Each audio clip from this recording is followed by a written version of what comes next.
Morning, কেমন আছেন সবাই? আর একটা ছুটির সকালে আপনাদের সবাইকে নিয়ে সাথে করে হাজির হয়ে গেলাম। আজকে হচ্ছে শনিবার আর আজকে হচ্ছে ছুটির দিন, মানে আমি সকাল থেকে একদম নিজের বাড়িতে নিজের মনের মতো কাজগুলো করতে পারবো। ফ্রেন্ডস, এখন তো পুরোপুরি গরমটা পড়েনি, তাতেই সকাল থেকে এরকম জেরবার অবস্থা। পুরোপুরি যখন গরমটা পড়ে আর তখন কী হবে, সকাল থেকে বাইরে এত পরিমাণ লু বইতে শুরু করেছে যে বেলা পড়লে কোনো মানুষ আর বাইরে থাকতে পারবে না। 11টা বাজলে নৈহাটিতে কোনো জনমানুষের বাইরে দেখতে পায় না। কিন্তু আমাদের কি বলুন তো, আমাদের কি গরম কি শীত, আমাদেরকে শত কষ্ট হলেও কিন্তু আমাদেরকে টাকা উপার্জনের জন্য বাইরে বেরোতেই হবে, নাহলে আমাদের কিন্তু হাড়ি চলবে না এরকম। আর দেখুন লু বইছে, সকাল থেকে লু বইছে, এর জন্য আমাদের ঘর দোরের কীরকম অবস্থা দেখতে পাচ্ছেন, চারিদিকে ধুলোময় হয়ে গেছে।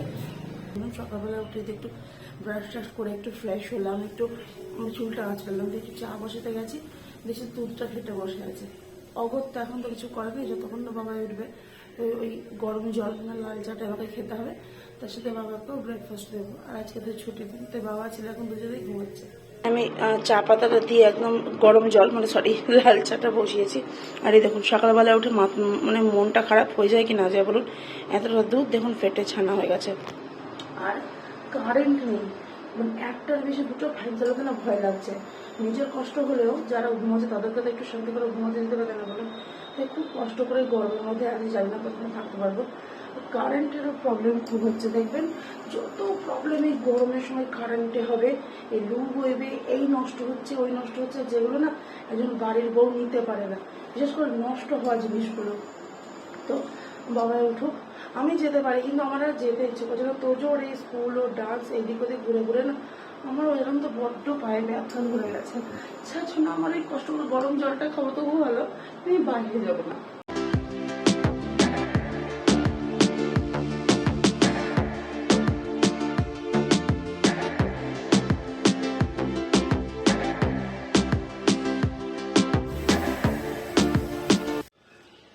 তো জামা টামা ছেড়ে একদম চলে এসেছি ফুল করতে, একটু ফুলের লোভে। তবে দেখুন কি রোদের তাপ, যারা বাইরে সত্যি কাজ করে তাদের খুব কঠিন, চাকরি বলুন ব্যবসা বলুন। যেমন আমার শ্বশুরমশাই ধরুন এখন খেয়ে দিয়ে বেরিয়ে যাবে, ফিরবে সেই দুপুরে, রোদে তাকাতে পারছি না, সানগ্লাস পরে নাচতে হয়। আর আমার বর্মশাই তারপর খেয়ে দিয়ে সেই ও যাবে যখন, তখনও সেই রোদ, চরম চড়া রোদ, যার জন্য আমাদের অবস্থা সত্যি খুব শোচনীয়, জানেন তো। একটু ঘরে বসে রিল্যাক্স করে একটা দিন কাটাবো, তার উপায় নেই, সেটা একটু টাকার জন্য বেরোতেই হবে আমাদেরকে। গরমে ছুটি তোজোদের পরেরই, কালকে তোজোদের স্কুলে কী হয়েছে জানেন, একটা ছোট বাচ্চা না হঠাৎ করে একদম পুরো অসুস্থ হয়ে গেছে, মানে মর্নিং অ্যাসেম্বলি করার সময়টাতে। এই ছেলেটা জানেন তো মাথা ঘুরে, কী বলবো, মাথা ঘুরে না পড়ে গিয়েছে স্কুল মর্নিং অ্যাসেম্বলি করার সময়ই। না ভাবুন, বাচ্চাগুলোর খুব কষ্ট।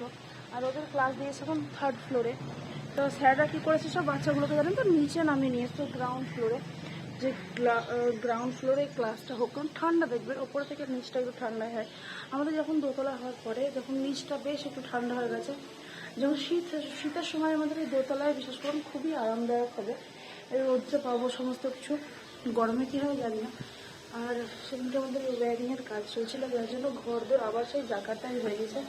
মিস্ত্রি ভাইগুলো সব পরিষ্কার করে দিতে আবার জাকার থাকে, আবার যখন মিস্ত্রি কাজে লাগবে আবার সমস্ত কাজ টাজ করার পরে পরিষ্কার হবে।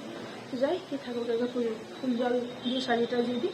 নমো নমঃ শিবায়, নমো নমঃ শিবায়, নমো নমঃ শিবায়।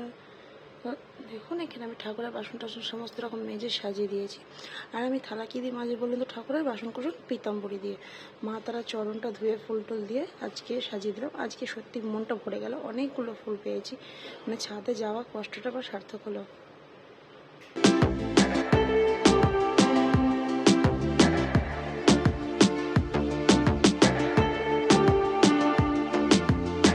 এটা হচ্ছে তোজোর আজকে ব্রেকফাস্ট। তোজো তাড়াতাড়ি দেখি দেখি আবার এই শুরু করে দিয়েছ, কিরকম এটা? ইয়াম্মি মামা? হ্যাঁ খুব ইয়াম্মি। মুখটা তোলো, সোনার আমার ব্রেকফাস্ট কমপ্লিট, জামাটা আমার ছাড়িয়ে দিয়ে পরিষ্কার করিয়ে দিলাম, আর এদিকে আমি বিছানাটাও ঝেড়ে নিচ্ছি, চাদরটা ঝেড়ে নিলাম, তার সাথে বেড ঝাড়ু দিয়ে ভালো করে ঝেড়ে নিলাম। বাইরে এত পরিমাণ লু হয়েছে, কোত্থেকে যে ঘরের মধ্যে ধুলো ঢুকছে বুঝতে পারছি না। যাই হোক, বিছানা ঝাড়া কমপ্লিট, এবার আমরাও করবো এখন ব্রেকফাস্ট। ব্রেকফাস্টও রেডি, একদম গরমের সিম্পল ব্রেকফাস্ট, খেতেও বেশ সুস্বাদু, টেস্টি, শরীরের জন্য খুব উপকারী। বাইরে দাঁড়ানো যাচ্ছে না, আজকে চরম কালকে থেকে আজকে বেশি লু হয়েছে। দেখতে পাচ্ছেন বাইরে এত পরিমাণ হাওয়া দিচ্ছে। ঈদ উপলক্ষে যখন সব বাইরে এদিকটা সাজিয়েছিল, দেখুন সবুজ ছিল, সেই জিনিস সাদায় পরিণত হয়েছে। এত পরিমাণ চারিদিকে হাওয়া দিচ্ছে, আর গোটা ঘর ধুলোয় ধুলোময় হয়ে গেছে। এখন চা বসিয়েছি, মুড়ি খাওয়ার পর একটু চা খাবো, দিয়ে তারপরে রান্না বসাবো। এই যে আমাদের ব্রেকফাস্টের পরে চাটা, যেটা হবে আমাদের সব থেকে এনার্জি দেবে।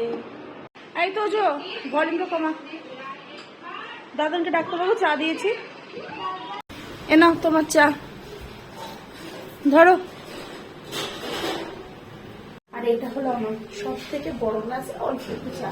কর্মশাই খাওয়া দাওয়া করে শুরু করেছিলাম আমার গাড়িটা ধুতে। আজকে যদি মিলে যাওয়া হলো না কাউরি, তার জন্য ভালো করে ধুয়ে নিচ্ছি। আর গাড়িটা তো খুব নোংরা হয়েছিল, বুঝতেই পারছেন, প্রতিদিন দুবেলা করে ও বেচারি সার্ভিস দিয়েই যাচ্ছে, ওকেও তো একটু যত্ন করানো, স্নান করানো দরকার। তো এদিকে হবে আমাদের রান্না, চলুন দেখি রান্না আজকে কি করা যায়।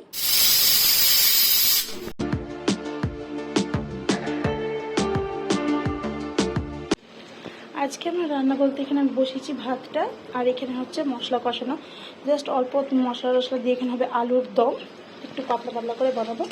আর রয়েছে এখানে ডিম। আর যারা কাজ করে কয়েকটা লোকে যেতে পারলো না, বাইরে যে পরিমাণ হাওয়া হয়েছে, যার জন্য মানুষজন সত্যি বাইরে বেরোতে পারছে, চড়া রোদ, চারিদিকে দরজা জানলা লাগিয়ে রেখেছি যেন ঘরের মধ্যে ধুলো না ঢোকে, কিন্তু তলা দিয়ে ঢুকে পড়ছে, কিছু করার নেই। তো চলো রান্নাটা করে নিই। আর মানে এত গরমের দিনে একটু হালকা পাতলা খাওয়াই ভালো। তো আর সব দেখবেন সবসময় সবজি টবজিও খেতে এই সময় ইচ্ছে করে না, একটু পাতলা করে বিউলির ডাল এগুলো। তো আমি একজনকে বলে রেখেছি ওই দোকান থেকে বিউলির ডালটা ভালো কিনে রাখতে, তাহলে একবার নিয়েছিলাম অন্য দোকান থেকে, সেই বিউলির ডালগুলো সেদ্ধ হচ্ছিল না। তো রান্নাটা করে নিই, আসছি। ফাইনালি রান্না শেষ, ঘরটা ঝাড়ু দিয়ে মুছতে শুরু করেছি। অনেকটা বেলা যেহেতু হয়ে গেছে, তোজোকে স্নান করতে পাঠিয়ে দিয়েছি, আমি স্নান করবো, ঠাকুর পুজো সবটাই রয়েছে। তো চলুন চটজলদি করে তোজোকে স্নান করিয়ে দিয়ে আমি স্নান টান করে একদম চলে আসছি। চুলটা একটু হাঁচড়ে নেবে, আর সুতিতে একটু সিঁদুর দিলে আমার এগুলো খেতে বসবো। আর রান্নাটা আপনাদেরকে এবার ফাইনাল লুকটা দেখাচ্ছি। মানে ঘরে এত পরিমাণ নোংরা পড়েছিল জানেন, যে না মুছলে না হচ্ছিল না, বাপরে। আবার একবার সন্ধ্যায় মুছতে হয়, ভাবুন তো অবস্থা। মাথায় পেঁয়াজের রস দিয়েছিলাম জানেন তো, মাথায় খুব চুল উঠছিল, হেয়ার সিরাম হচ্ছে ফেল মেরে যাচ্ছিলো, মাথায় একটু পেঁয়াজ বেটেছিলাম যেহেতু রান্নার জন্য, তো তার রসটা একটু চেপে বের করে নিয়েছিলাম, সেটা দিয়ে ভালো করে কিছুক্ষণ রেখে তারপরে হেয়ার ওয়াশ করে নিলাম। চল দেরি করবো না, ফ্যানটা চালাই। দুপুরের মেনু রেডি, দেখতেই পাচ্ছেন, কালারফুল আলুর দম, তার সাথে চাটনি, আর রয়েছে ডিমের কারি আর রাইস। তো এই দিয়ে আজকে আমাদের দুপুরের লাঞ্চ একদম জমে পুরো ক্ষীর। আমি বাবাই তো জোর নিতে, বাবা বলে এখন এরকম ভিডিও শ্যুট নেওয়া হয়নি, একটু হাত আমি ধোবো, তারপরে ঘরে ঢুকে একটু ফ্যানের হওয়াতে বসতে পারলে মাঝি দোতলাটার হওয়াতে ছাদটা হয়ে একটা কেস যাবেন তো, যে কুটকুটে গরমটা হতো আমাদের ঘরের মধ্যে না, সেটা হয় না। আর বাইরে সে কোন সকাল থেকে বুঝতে পারছেন লু বইছে, ঝলা খাওয়া সমস্ত কিছু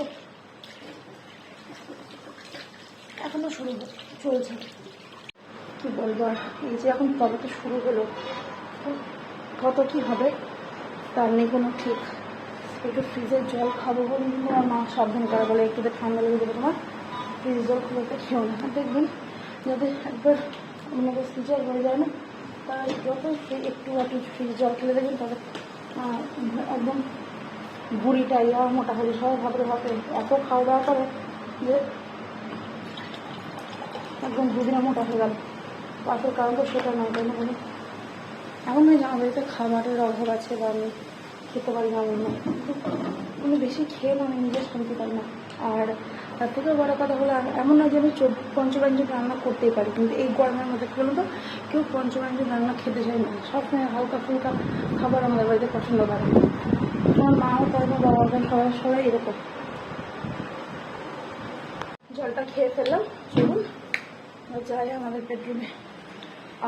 তোজো ইয়ে করেছে, রুম ফ্রেশনার দিয়েছ, সত্যি জানেন তো আমাদের রুম ফ্রেশনারটা এত সুন্দর, কি বলবো। আজকে রান্নাটা জমে গেছিল, মানে খুব যে আজকে এগ কারি হয়েছিল, কেমন হয়েছিল রান্নাটা সেটা বলছেন?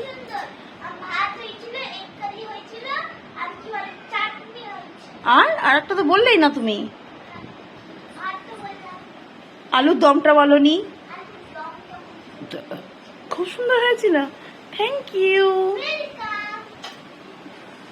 সো ফ্রেন্ডস, এবার একটু শোবো, মানে একটু ভাত খেয়ে সঙ্গে সঙ্গে শোবো না, এটা আমার মেশো, যা তো আর এই দুনিয়াতে আমার মেশো নেই, মারা গেছে যেহেতু।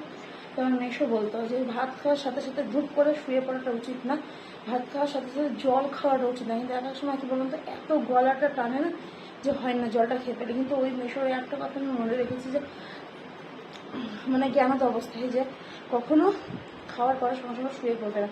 এতে কি হয়, বুক চেপে শোবে না বা পেট চাপা দিয়ে শোবে না। এতে কি হয়, খাবারটা সহজে ডাইজেস্টিভ হতে চায় না, হজম হতে চায় না, যার জন্য ডাইজেশন প্রবলেম শুরু হয়। সত্যিকার এটা আমি দেখিয়েছি, এটা যে মানে কোনো রকম যে মিথ্যা কথা এমন নয়, বাট 100% সত্যি কথা। সো ফ্রেন্ডস, আজকের মতো এইটুকুই, দেখা হচ্ছে নেক্সট ব্লগে।